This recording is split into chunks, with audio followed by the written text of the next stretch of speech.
Yo, what's going on YouTube? This your boy Kamen Zero Spike back again once again today, people. Today we are back with Kamen Geats episode 17, and this is a lot in this episode. We get introduced to so many different things in this episode, and so many different types of lore, and all these new characters and new foreshadowing to a lot of things, and a bunch of new systems and rules in this episode as well of how the new game is going to be played. We also got introduction to a new game master, which is a weird and crazy guy. But man, we're gonna start off with this episode basically.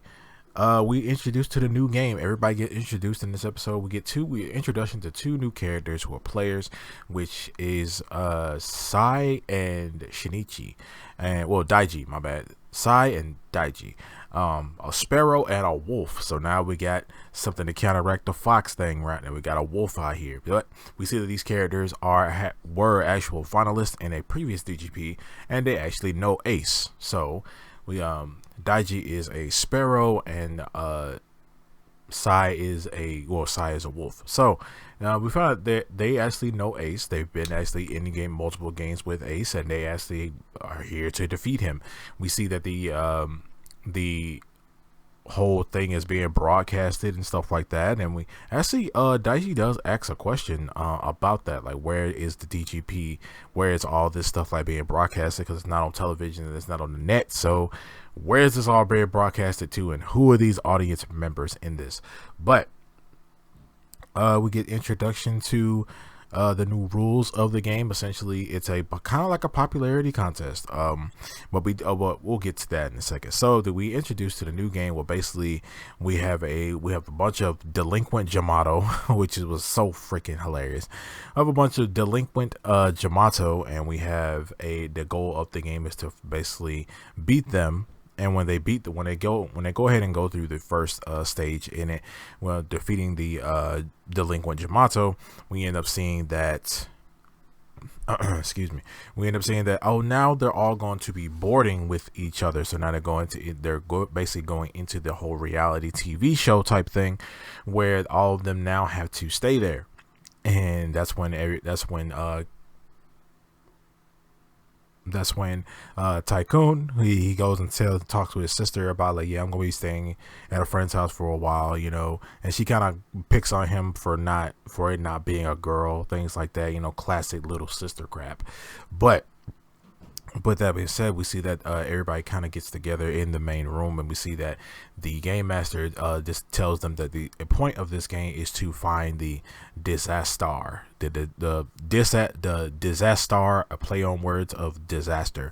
Basically, and the disaster is a person who is basically essentially like a spy among the players. We have 5 players, and apparently someone in there is basically the spy. So you have to figure out who the spy is, and the spy will be revealed in the final round. So, and we see and we said that we are going into the reality TV show type thing, where there are cameras everywhere. There's cameras always watching them everywhere they go and stuff like that.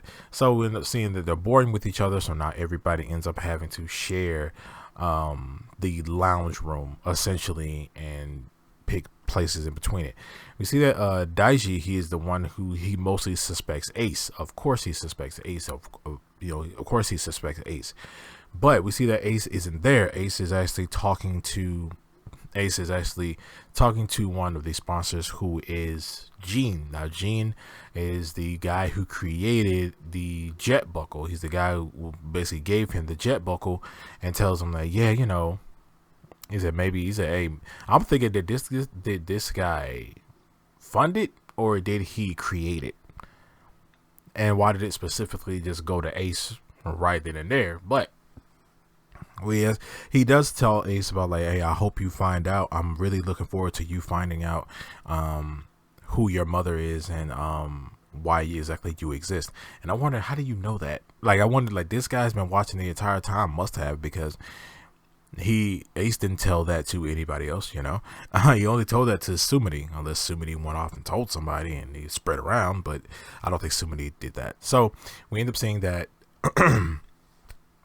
they go down the line and stuff like that. Everybody kind of Tycoon tells everybody, Keiwa tells everybody about, hey, we should all share our wishes. Everybody kind of goes down the line to see everybody what their wishes will be.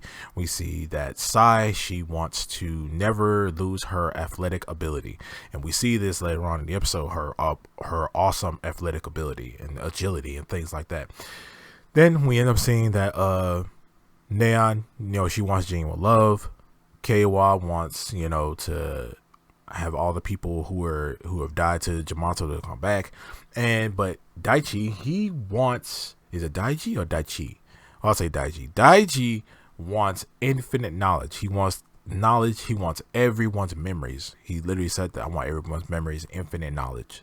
So we end up seeing that and Ace's wish for this time, he actually wants to be the game master, and just so he can get more into and get higher up in the DGP to find out what exactly is going on with it. So they all suspect Ace, of course. They all suspect Ace because he's a fox, and foxes and tricks go hand in hand with each other. So we end up going back to the second part of basically round 2 of the game, which is we have to find the principal Jamato. The principal Jamato had to find him, and there's also a secret mission within this. So they end up going throughout this schoolyard, and they end up breaking into the school, following Sai, who is Kamen Lopo, and they end up following her into the place, and she's out here destroying these. She's also using the zombie buckle, which we'll get to your boy Ozma in a second. But she's ended up using the zombie buckle, and overall just annihilating some of these Jamato running through here. And we see that there is no principal's office in this school for some reason. Then there is a principal Jamato. So we end up seeing that one of the Jamato isn't doing anything. It's not fighting them. It's not attacking them. It's literally inside of a classroom studying by itself.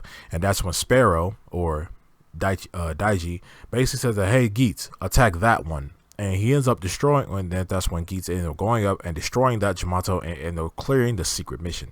Once he clears the secret mission, he ends up getting a brand new freaking buckle, which was the creation buckle, or basically like a industrial kind of buckle, which was originally a movie. It was a movie exclusive buckle, but now it's not anymore. He ends up using this, and he ends up using this buckle to create. It's like a big construction type buckle. He got a drill gun, stuff like that. Looks pretty cool. So he ends up using it to create a principal's office. He ends up building a principal's office in the place, and somehow this actually works. And we see that the principal Jamato is walking down the hallway, and it goes inside of this office, and they do it all kind of sneakily. But then that's when Lopo, she ends up running through the freaking place and dragging him outside, like kicking him out the window and everything. It was hilarious. So after that, after they ended up getting him out there, we see that they start fighting. They essentially start fighting him, but he ain't fighting back worth a damn. They're essentially bullying this guy at this point. And yeah, so we end up going back to Ozma, or Buffer, who has woken up inside of the greenhouse for all the Jamato, and he wakes up there. He ends up talking to Archimedo. He asks Archimedo, like, oh, who are you? Are you the mastermind behind these Jamato and things like that? And he tells him that, oh yeah, we're just trying to create my ideal thing of reality.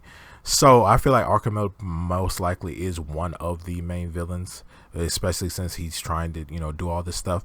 And we end up seeing so we leave that for now, because we're gonna come back to him, but we'll leave that for now. They're sitting here, they're fighting the principal Jamato, and we see that the delinquent Jamato actually try to defend him.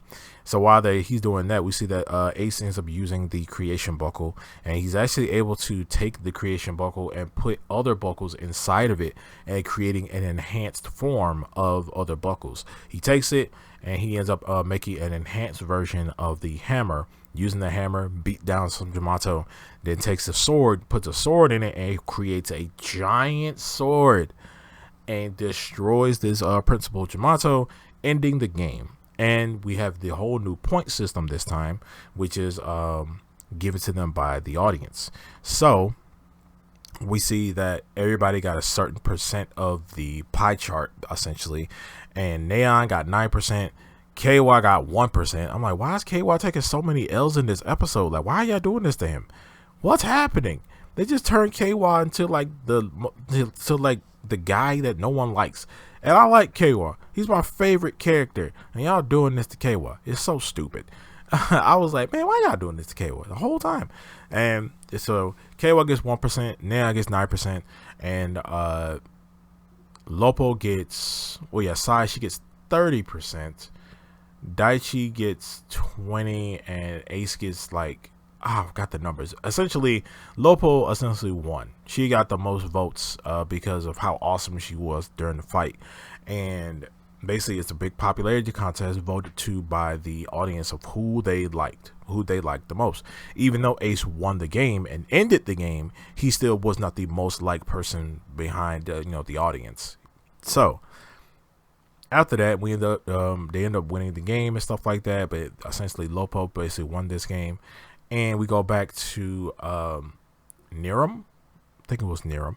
Niram is he's eating some noodles, and he's talking with his his pretty secretary lady, and he's talking to her. She asks him like, "Do you think Ace will be like a real threat?" And he's like, "Well, he was made, like air quotes, made for the DGP, and I want to find out if his memories of Mizune, I think that was his mom's name, Mizune, are actually real. Because if they are real, he could shake up everything. Like be a real big problem if these memories that he has of her are actually real and not implanted." He's basically essentially saying that Ace was created, from how he's talking, like Ace was created for the DGP. Like that's why he wins all the time. He's created for this. So essentially they're saying that maybe his memories aren't real, they're fabricated, like put in his head of a false mother, a false past, and things like that, which would be pretty freaking rad. Like that would be a huge plot twist for all of that. That would be huge if that was actually true. We don't know yet, but it could be. So we get back to Buffer, and we see that Buffer, he's still talking to Archimedo, and Archimedo actually brings out the big boss Jamato that he's been fertilizing the whole time. And turns out this thing manifests itself. It basically transforms into one of the first guys we ever saw in the series. One of the first guys who died to the boss Jamato. He got kicked into the wall and he died. It transforms into him as he talks like him, walks like him. But the only difference is you see like the green veins hanging off on his skin and things like that, and it transforms into him. So now we might have a crew of Jamato riders. We might have our own crew of Jamato riders, and we see that you even see it in the opening where when they show the Jamato stuff, Buffer's there, but it's like a bunch of space open for other characters. So most likely it'll show Buffer and then the other guy right next to him. So we might have a growing roster of Jamato riders. So we actually see them fighting Jamato riders in the next episode as well. So you guys, let me know down in the comment section below what you guys think of Kamen Geats episode 17. Tell me all your theories down there in the comment section below. And with that being said, everybody, make sure to like, share, subscribe, hit that notification bell, and remember, stay henshined.